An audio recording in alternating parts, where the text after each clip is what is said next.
Baik, Assalamualaikum warahmatullahi wabarakatuh. Waalaikumsalam. Yang saya hormati Saudara Wakil Wali Kota Pariaman, kemudian Ketua Umum Kadin Sumatera Barat, kemudian Ketua Caretaker Kadin Kota Pariaman, kemudian Ketua Panitia Kadin Pariaman, kemudian mantan Ketua Kadin Pariaman, Dedi Jamohor dan seluruh mantan-mantan ketua.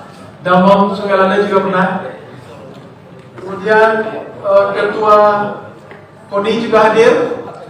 Bang Negari ini Pak Ibu ini betul-betul membaur dengan masyarakat Kota Pariaman.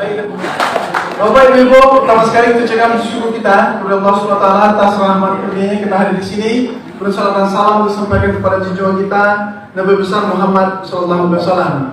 Pertama sekali saya mengucapkan selamat kepada panitia di sela-sela keterbatasan, apalagi di hari pandemi COVID, kita tetap melaksanakan musyawarah kota untuk Kadin Kota Pariaman.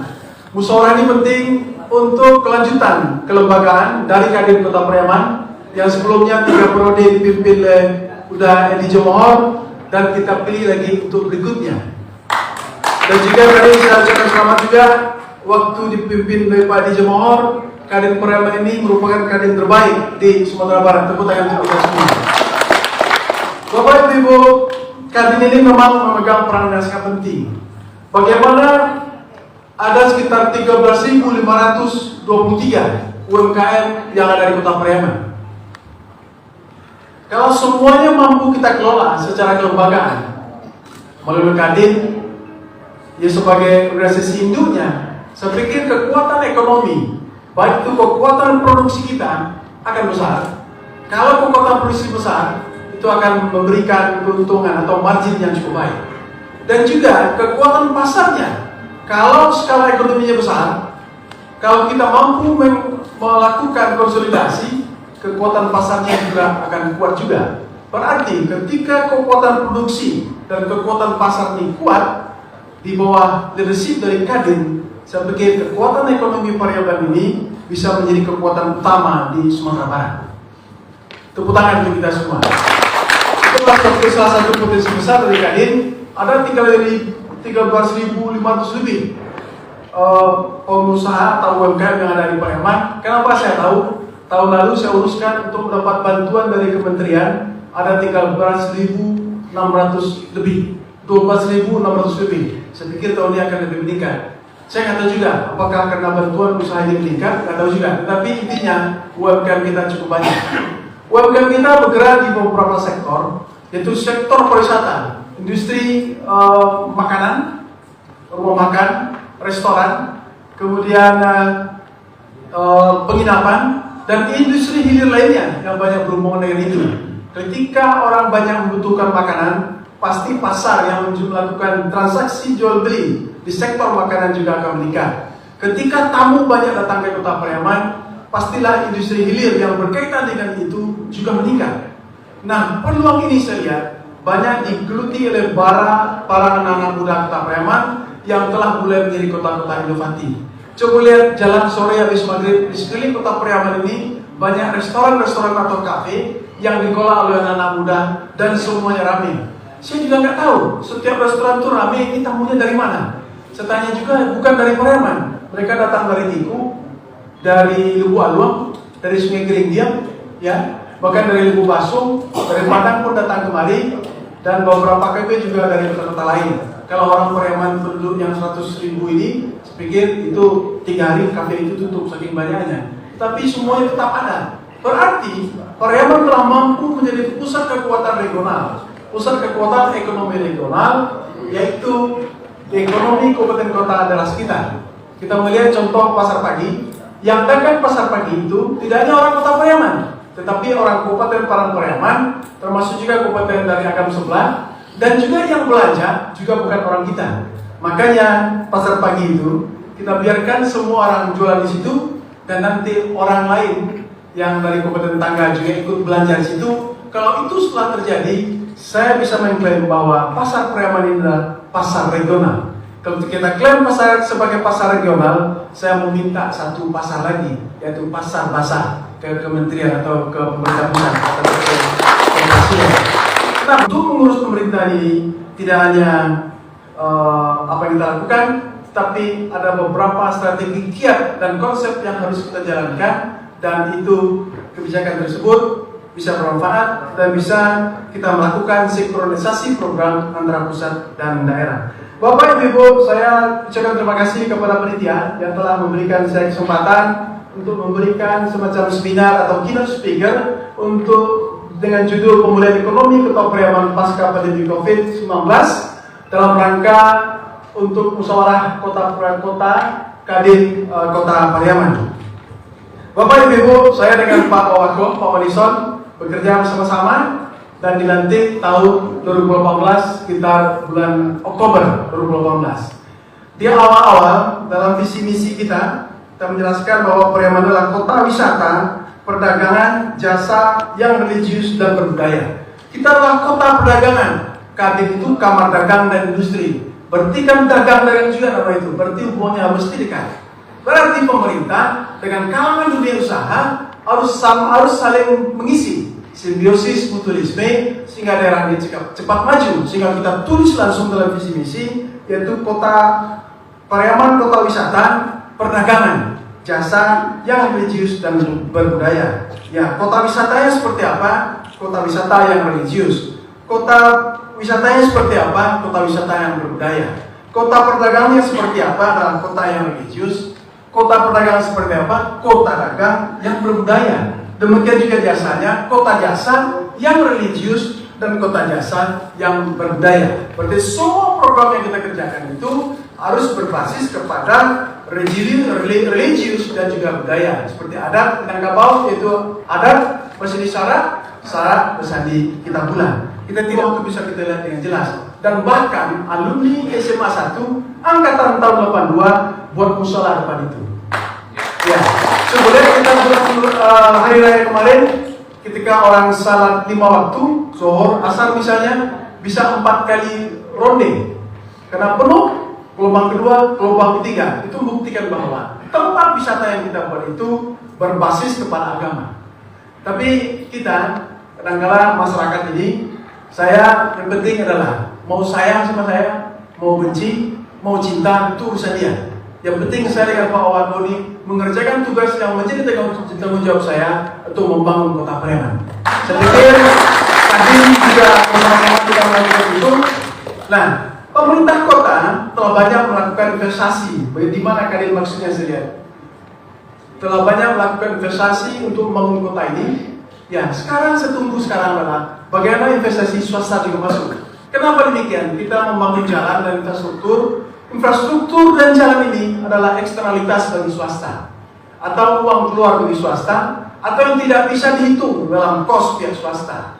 Jalan nggak bisa dihitung oleh swasta, itu adalah tugas pemerintah. Nah, kita memiliki jalan dan infrastruktur yang ada di pantai untuk tempat perwisata. Sekarang kami menunggu Kadin dan jaringan Kadin yang nasional bahkan internasional ini untuk ikut berinvestasi atau ikut memikirkan untuk membangun beberapa kawasan-kawasan wisata Kota Pariaman. Apakah itu hotel konvensional atau hotel resort atau restoran yang lebih baik lagi dan lain-lainnya. Saya pikir ketika itu ada, itu akan mempercepat lagi pertumbuhan Kota Pariaman. Bapak Ibu, karena itu di awal-awal pemerintahan sejak tahun 2018, kami dalam salah satu program unggulan kita adalah ada banyak program unggulan.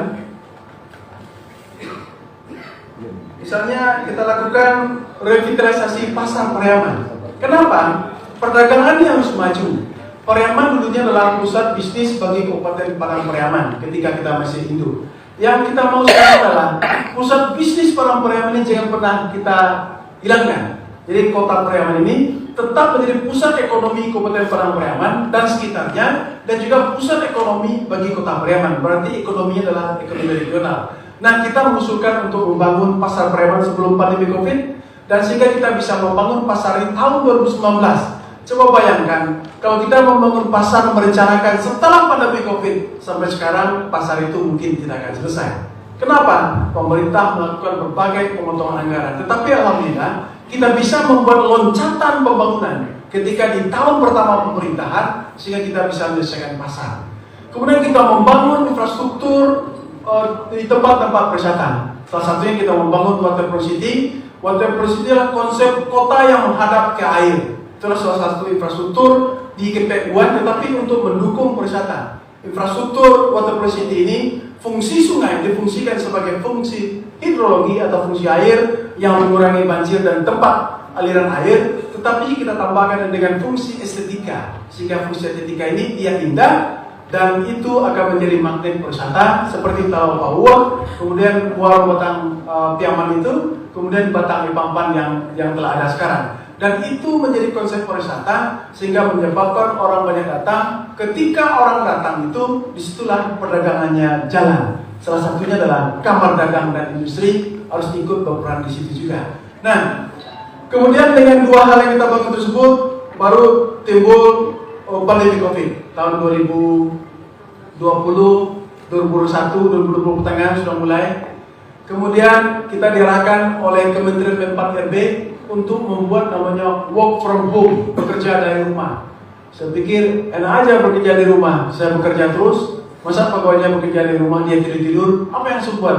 Work from field. Saya ubah arahan dan bantu bekerja dari lapangan. Saya bawa pegawai gotong royong untuk membersihkan tempat-tempat pariwisata. Misalnya pegawai dari Pol PB, BPBD, Pak Asman yang adik iparnya dari Tomohon Jomor, ketuanya, kepalanya. Kemudian Pol PP, BPBD Perhubungan, petugas-petugas lapangan bekerja, kita membersihkan tempat-tempat wisata.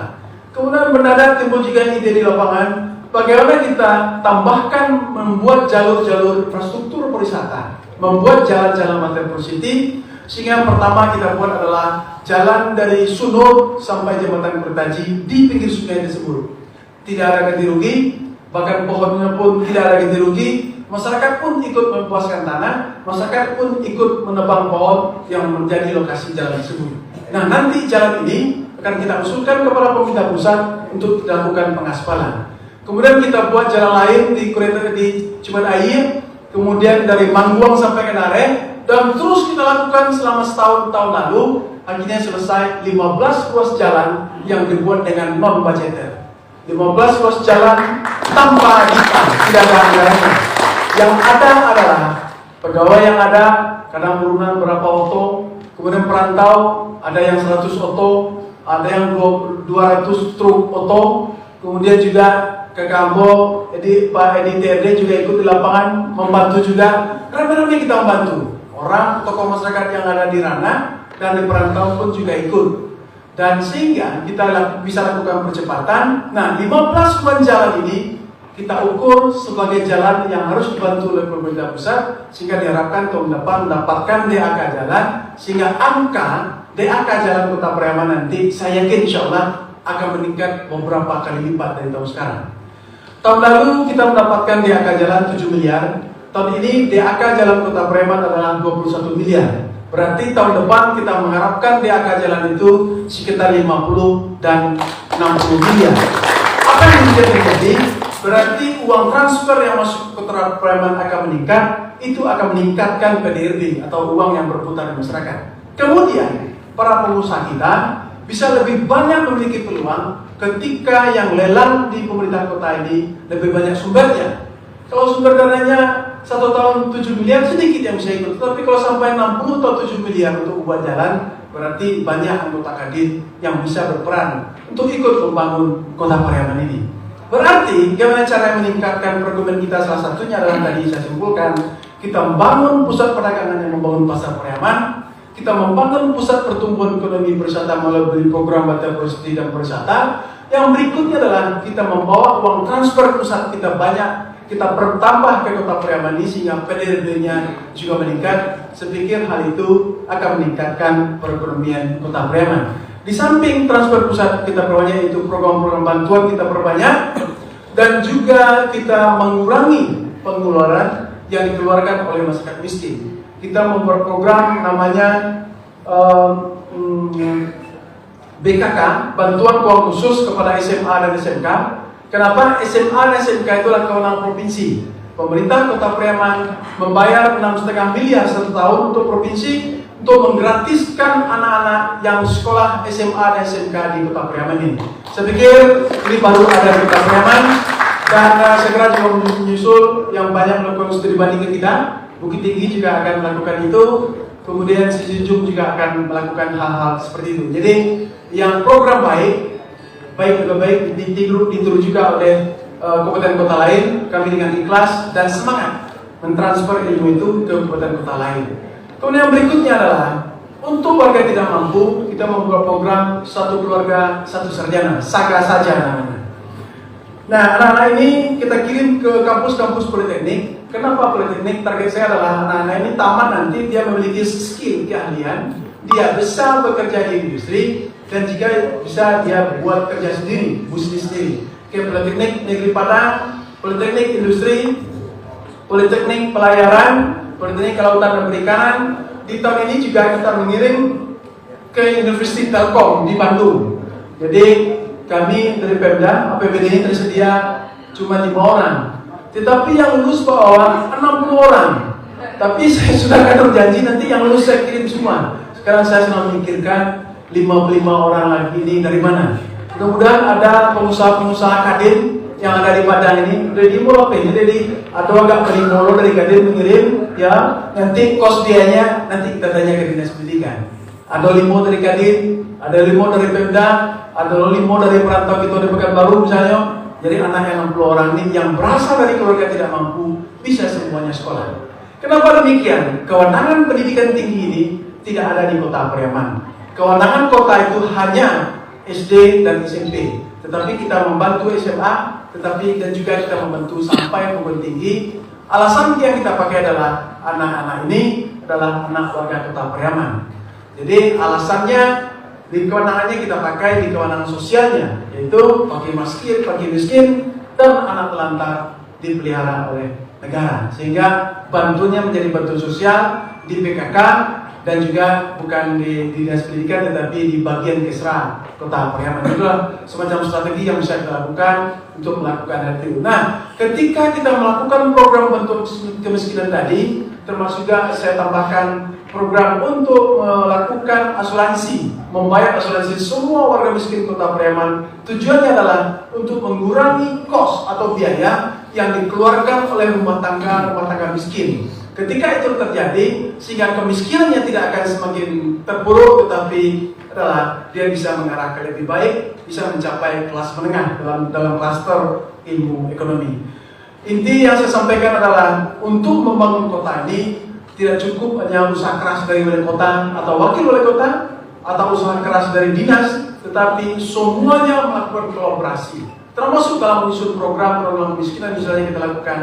Di situ ada Koperinda, di situ ada PU, di situ ada Perkim yang memperbaiki WC-nya, PU memperbaiki jalannya, Perkim memperbaiki rumah dan WC-nya, kemudian Basnas pun ikut dari segi pendidikan dan juga bantuan rumah, kemudian kesehatan ikut dalam program namanya Kota Sehat, kemudian KB dan pemberdayaan perempuan ikut bagaimana kita menciptakan keluarga sejahtera yang mandiri, dan semua dinas ikut kolaborasi dalam program penanggulangan kemiskinan atau pengentasan satu kawasan untuk menjadi kawasan lebih baik. Nah, saya juga perlu menambahkan adalah sektor swasta pun harus ikut, kemudian sektor perguruan tinggi harus ikut, berarti antara pemerintah daerah, kemudian sektor swasta dipimpin oleh Kadin juga ikut bersama-sama, dan perguruan tinggi memberikan kontribusi untuk pemikiran bagi kita. Saya pikir dengan cara-cara seperti ini, Pariaman akan lebih cepat majunya. Saya pikir acara utama kita adalah musyawarah kota.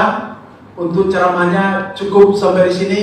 Saya mengajak Kadin untuk selalu ikut membangun Kota Pariaman, dan pemerintah kota juga akan selalu mendukung Kadin untuk maju, untuk semakin maju dan semakin berperan untuk membangun Kota Pariaman. Demikian dari saya, wabillahi taufik wal hidayah. Assalamualaikum warahmatullahi wabarakatuh.